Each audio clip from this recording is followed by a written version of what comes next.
Chapter 15, Introduction to the Design of Experimental and Observational Studies. Our basic goal is to design studies in such a way that they lead to a simple, effective statistical analysis. In this chapter, we consider the design of scientific studies and the specialized linear models called analysis of variance, or ANOVA models, employed in their analysis. We emphasize that the proper design of a scientific study is far more important than the specific techniques used in the analysis. As we shall see, a well-designed study is usually simple to analyze. On the other hand, a poorly designed study or a botched experiment often cannot be salvaged, even with the most sophisticated analysis. The experimental studies, observational studies, and causation. Experimental studies. Designed experiments are conducted to demonstrate a cause and effect relation between one or more explanatory factors or predictors and a response variable. The demonstration of a cause and effect relationship is accomplished in simple terms by altering the levels of the explanatory factors, the x's, and observing the effect of the changes on the response variable y. Furthermore, designed experiments are frequently comparative in nature. There are experimental groups and control groups. The different levels of explanatory factors in an experimental study are frequently referred to as treatments. The objects or entities to which treatments are applied are generally referred to as experimental units. Assignment of the treatment factor levels to the experimental units was performed using a process called randomization. In a comparative experimental study, randomization is employed to assign a set of treatments to the experimental units, and the observed outcomes among the treatment groups are compared to assess treatment effects. The treatments are defined by the levels of one or more explanatory factors referred to as experimental factors. Cause and effect relationships between the experimental factors and the outcome or response variables can be established in an experimental study. The observational studies. An observational study differs from an experimental study in that randomization of the treatments to experimental units does not occur. In a comparative observational study, random samples are obtained from two or more populations or subpopulations, and the observed outcomes are compared across populations or subpopulations. The populations or subpopulations are defined by the levels of one or more explanatory factors referred to as observational factors. A cause and effect relationship between the explanatory factors and the outcome or response variable is difficult to establish in an observational study. Usually, evidence external to the observational study would be required to rule out possible alternative explanations for cause and effect. At times, the investigators are non-random convenience for quota samples. These samples are sometimes referred to as pseudo-random samples or representative samples and treated as if they were truly random.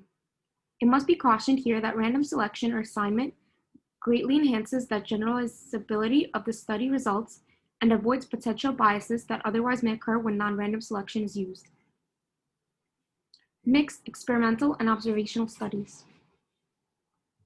A third type of study, which involves both aspects of experimental and observational studies, is also possible.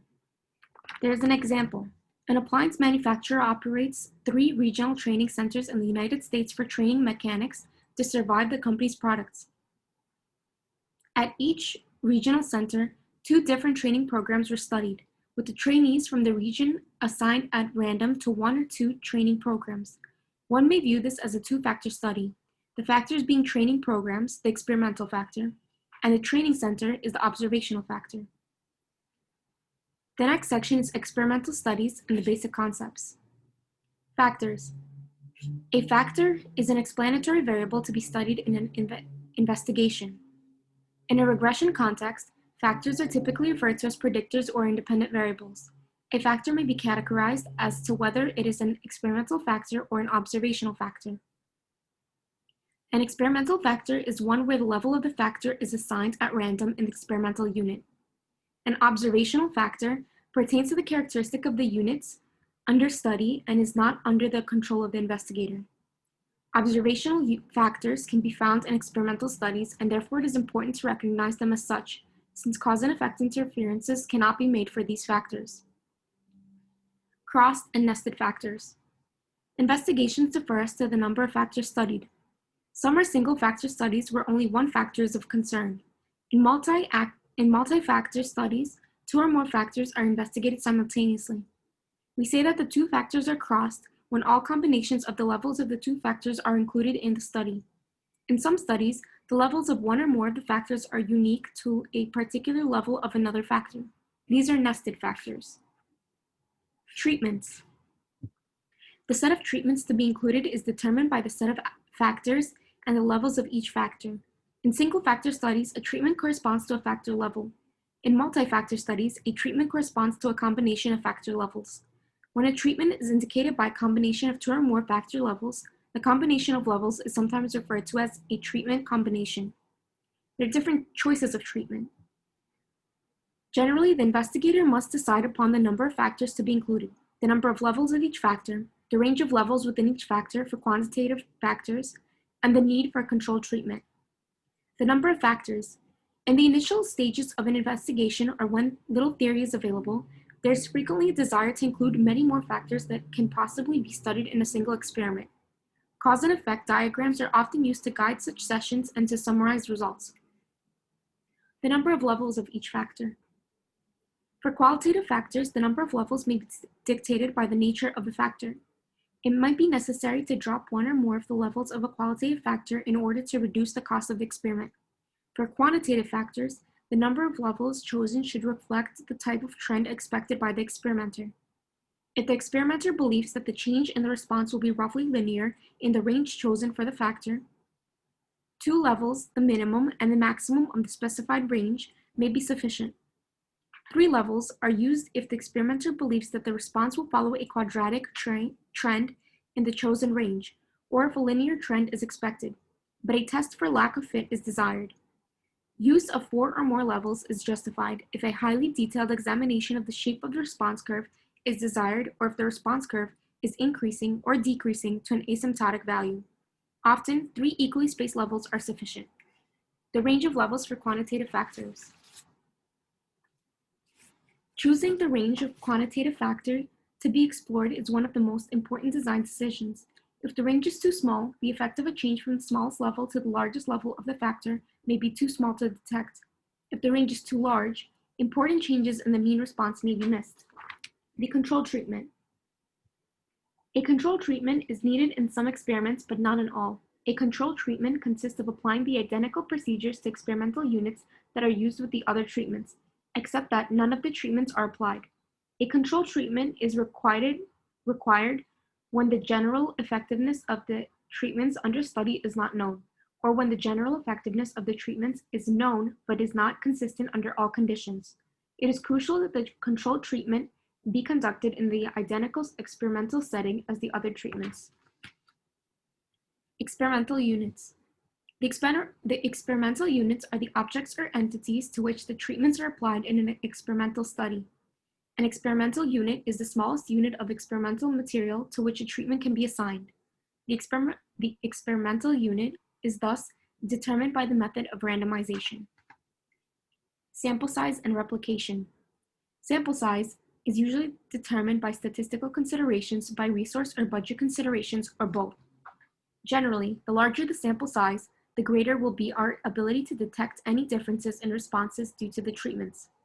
Thus, a key step in an experimental design is to assess the power of the statistical tests to be used in the analysis, or the precision of the estimates to be produced by the analysis, as a function of sample size. Ultimately, a trade-off must be made between the increase in power and precision resulting from higher sample sizes and the added cost or time required to fuel the experiment. Statistical procedures used for determining power and precision depend on the particular experimental design used. If a treatment is repeated twice, we say that there were 2 complete replicates of the experiment. When a treatment is repeated, any difference in the response from prior responses for the same treatment is due to experimental error, and it therefore provides one additional piece of information about the pure error variance. If this experimental error variance is small, the response is sometimes said to be highly reproducible. If the error variance is high, the response is low reproducibility. Randomization. Randomization in experiments is a relatively recent idea. Biases can arise from self-selection if employed to assign experimental units to the treatments. The same dangers exist with systematic and subjective selection. Subjective assignments of treatments to experimental units can also lead to selection bias, as when an experimenter subconsciously tends to assign one treatment to a highly extrovert subject and the other treatment to less extrovert subjects. With randomization, the treatments are assigned to experimental units at random. Randomization tends to average out between the treatments whatever systematic effects may be present, apparent, or hidden, so that comparisons between treatments measure only the pure treatment effects. Thus, randomization tends to eliminate the influence of extraneous factors not under the direct control of the experimenter, and thereby precludes the presence of selection bias. How to randomize. Randomization requires that a series of experimental units be placed in a random order. To randomly assign the treatments to the experimental units, we obtain a random ordering of these treatments. Constrained randomization, blocking. Blocking is a technique that can be used to increase precision in any experiment. As a general principle, an experimenter should always try to remove any known or potential sources of variability, either by holding the nuisance factors constant throughout the experiment or by blocking. Randomization within blocks provides additional protection against any unknown sources of variability that may be present. Measurements. The measurement process is another important element of experimental designs. Ideally, the measurement process should produce measurements that are unbiased and precise. Measurement bias can cause serious difficulties in the analysis of a study. An important source of measurement bias is due to unrecognized differences in the evaluation process. When the experimental unit is a person, knowledge of the treatment by the person may also influence the measurement obtained. For instance, a person who knows that the food additive is salt may respond differently in the evaluation of the tastiness of a vegetable than if the additive were unknown. This source of measurement bias can be minimized by concealing the treatment assignment to both the experimental subject and the evaluator. A study using this kind of concealment is called a double-blind study. When knowledge of the assignment is withheld only from the experimental subject or the evaluator, the study is called a single-blind study. An overview of standard experimental designs. A completely randomized design. The simplest form of designed experiment is the completely randomized design. With this design, treatments are randomly assigned to the experimental units. This design is most useful when the experimental units are relatively homogeneous. Completely randomized designs are quite flexible. They can be used with any number of treatments and permit different sample sizes for different treatments. A linear statistical model for this response is y equals the overall constant plus the treatment effect plus the experimental error, where we have x1 through x3, and x1 is 1 if the treatment is 1 and 0 otherwise, x2 is 1 if the treatment is 2, 0 otherwise, and x3 is 1 if the treatment is 3 and 0 otherwise. We obtain for the jth replicate of treatment I, where the y of ij equals beta 0 plus beta 1 xij1 plus beta 2 xij2 plus beta 3 xij3 plus the error of ij. And we get then we set h0 to beta 1 equals beta 2 equals beta 3 equals 0, and the alternate hypothesis, where not all beta k being 1 through 3, equals 0. Factorial experiments. Completely randomized designs can be used in a single factor studies or crossed multi-factor studies. Recall that in a cross multi-factor study, the treatments correspond to the set of all possible combinations of the factor levels. Such designs are also referred to as a completely randomized factorial designs. Analysis of completely randomized factorial designs again involves the use of models for completely randomized designs. However, when the treatments have factorial structure, it is often of interest to determine whether or not there are interaction effects among the individual factors. A linear statistical model that incorporates the factorial treatment structure has the following general form, where y equals the overall constant plus the first order treatment effect plus the interaction treatment effect plus the experimental error. Randomized complete block designs.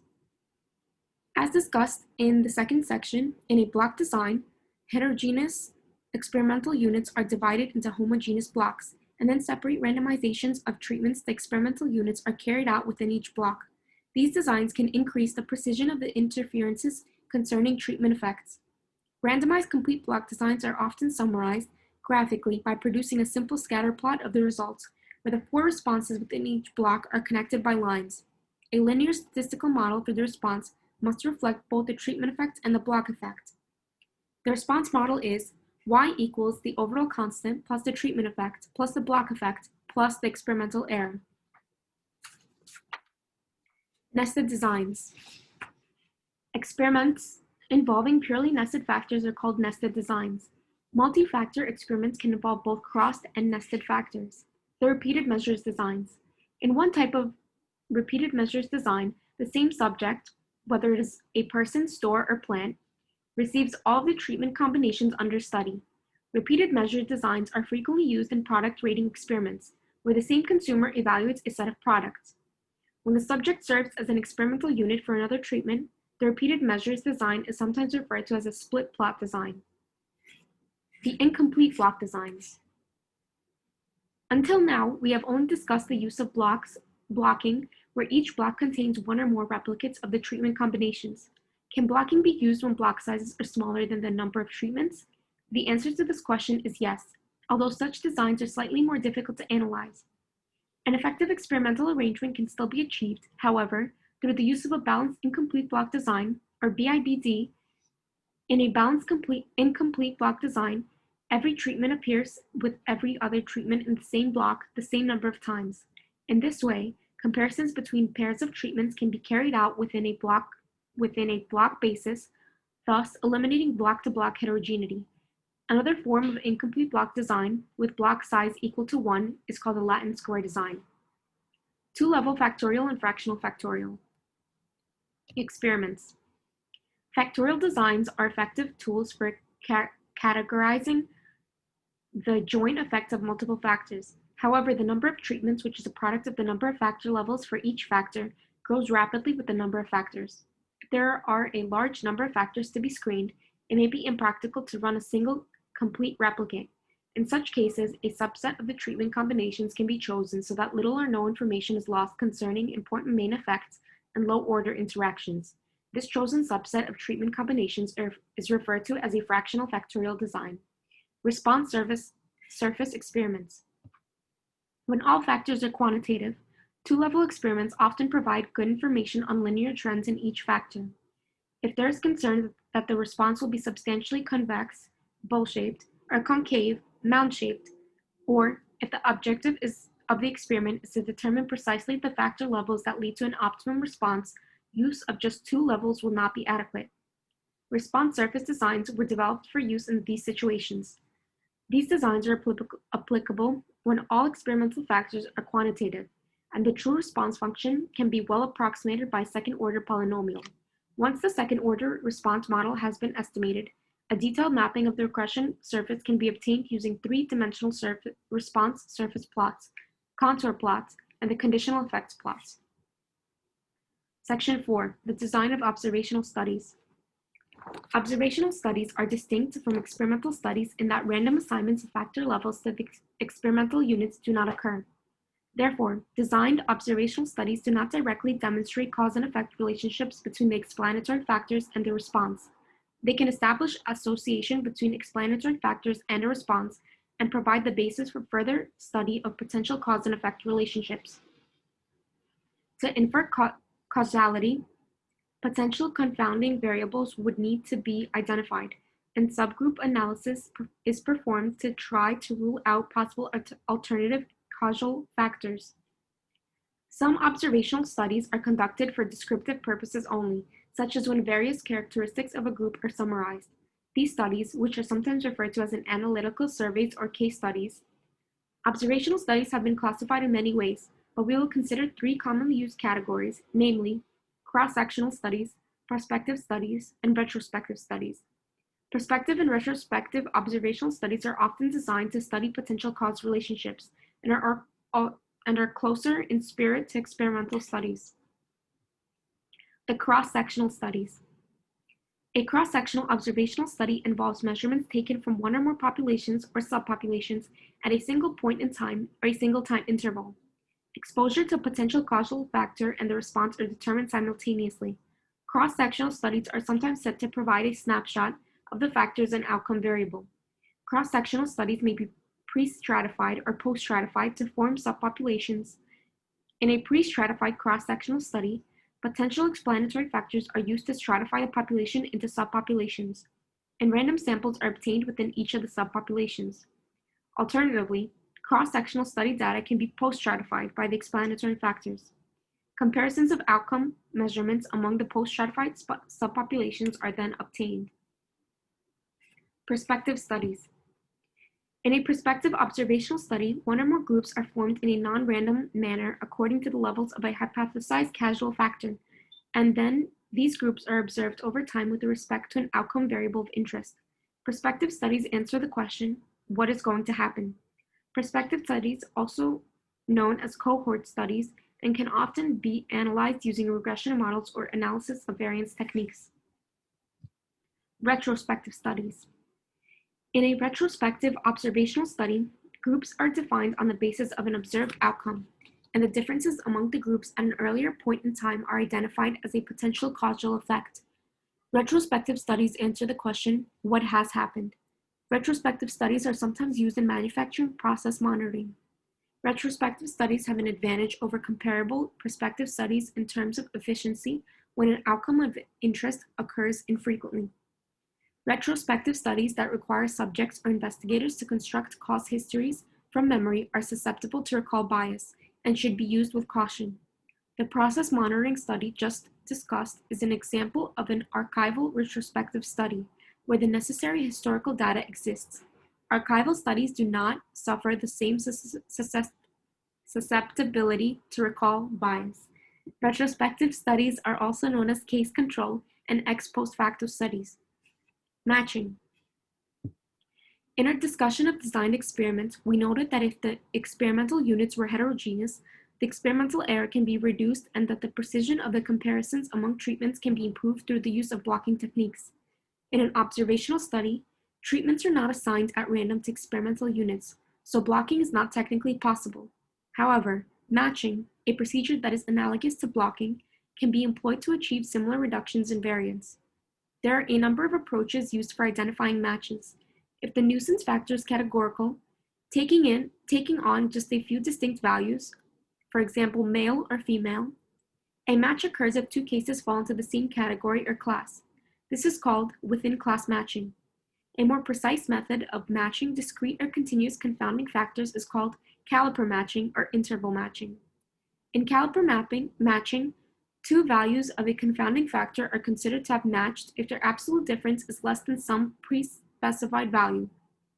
Other methods of matching continuous confounding factors include mean matching or balancing, and nearest available matching.